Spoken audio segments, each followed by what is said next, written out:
So how do you deter them, Jack, ahead of the fact? I mean, if Chuck Hagel came to you and said, we need to figure this out, we've had these studies, we know what the problems are, we need to know from the inside how we make this better, how we make this less likely. Well, no solution is going to be absolutely perfect. You're not going to be able to deter somebody who's he's hell-bent on doing damage. You're not going to be able to prevent every instance of that.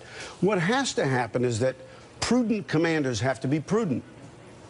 There's a certain amount of risk that is attendant to all human endeavors, including just living from day to day. And there's a certain amount of risk in being in uniform. A commander, somebody who's responsible for the training, the families, the lives of very large numbers of people, has to decide where the risk is and what the reward is. Arming everybody on post seems to me a very foolish response. Be quiet. A very foolish response to a problem that needs a solution, but this is not the solution. Please, don't be rude. No, earlier you were talking about please don't be rude. All families or let him children. finish his statement. Be quiet. Arming everybody on post and the attended danger in doing that is not a solution to protect the lives of people who serve and sacrifice for us. Now you can say what you want to say. Very quickly, please. John?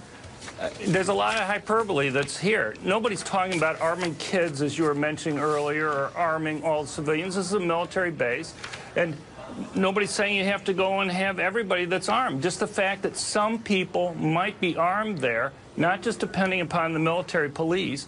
There are lots of different types of options that one can go and talk about.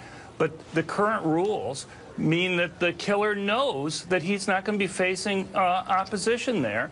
And that makes it, not only encourages him to go and engage in that type of attack to begin with, but makes it much more successful. No responsible commander would ever agree to arm all of his soldiers on post. That's all there is to it. And I know I've commanded lots of troops in and out of combat. Colonel Jack Jacobs, John Lott, thank you so much.